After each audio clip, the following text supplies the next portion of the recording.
So in this video, I'm going to tell you all about career ed. And to start off with, I'm going to be talking about the business plan project. And the business plan project was a very big project for our first project, and it had a lot of stuff to do, and it wasn't necessarily hard, it was just very time consuming, and it made it even more difficult with the fact that there were only 2 people in our group, and it was just me and Alyssa Zaragoza. And although it was kind of difficult, at the same time, it made it better because we didn't have to worry about someone else's work being done, and if they didn't get it done, then we would have to worry about them too. And instead, we were able to work effectively and efficiently to get the project done quicker, and we ended up getting an A on it anyways. The next project that happened a little while later, more like in April, May, was the College Board project. And the College Board project was a lot because we had to choose one college, and we were given that one college, and we had to research a lot of information on it, and it was certainly a lot, and I had procrastinated a good amount, and I had ended up staying up very late at night, almost 4 in the morning, and I hopefully will never do that again and learn my lesson. So yeah, besides projects, Career Ed had a lot of guest speakers, and I thought it was very cool that we were able to have guest speakers because it really shows you the different sides and how many jobs there are in the world and how many opportunities that we have if we really put our mind to it.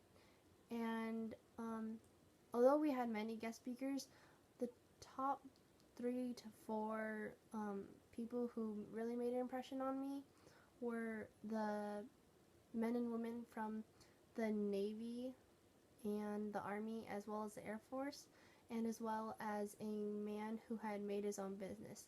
And these men and women had inspired me because in the Army, I'm already very aware how difficult it is to go through all that training, and I'm just grateful that they have spent all their time just to protect our country.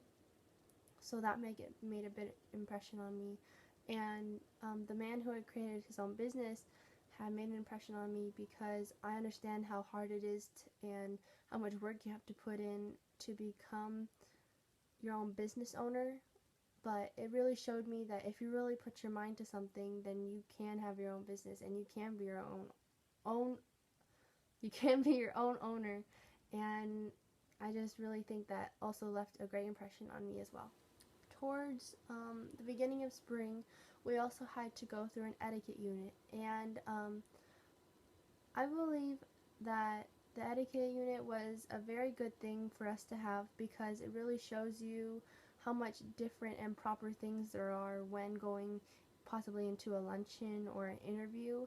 And without it, I don't think I would do half of the things right if Miss Tina Hayes, didn't teach us. And I'm very grateful that Mr. Woods got her to come into our classroom and teach etiquette every single Wednesday because I was able to have fun but still learn about the things that I may not have learned if I was not given the opportunity for her to come into our classroom and teach us about more simple things and still be able to have proper manners and talk to people and get yourself out there for interviews and getting that job that you want. End of career ed, we had to do a mock interview, and this mock interview was very important because without it, I don't think I would do half of the things right when I went into a real interview. So I'm very grateful that Mr. Woods had given us that opportunity. And with that mock interview came with some do's and don'ts.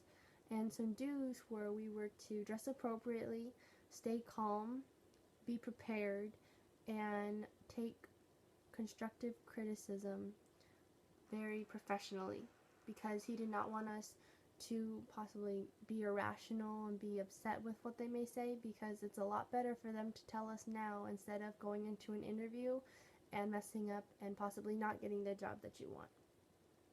As for the don'ts, he did not want us to dress poorly and look unprofessional, yell as if we were 5th graders possibly or middle schoolers, and to not be irrational when giving criticism because they're just there to help us. Since career ed did have a lot of projects, that also came with time management. And time management is very hard, especially if you are a student athlete, because you have to worry about games and practices and still have to worry about homework on top of large projects from career ed. So for me, time management was a big thing because I play volleyball year round. So the thing that I did for time management when having to do career ed is I made sure that I had done everything in career ed done first, so I did not have to worry about it in the future. And if I did procrastinate, like I'm not a very smart person, I would try to make sure that I would never do it again because it would be very tiring and I would be very tired the next day. Throughout my 3.5 years of high school, I have had to take a fast track class 3 of those 3.5 years.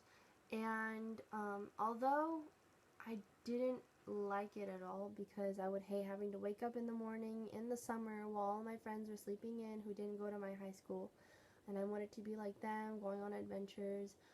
I would have to go to school early, but then be able to leave early. But then at the same time, I wished that I was just hanging out with my friends. But when I look back on it, I'm very happy that I did take the fast track class because I'm ahead of my classes and now I'm getting out at 11 instead of most seniors who have to get out at 2 or 3.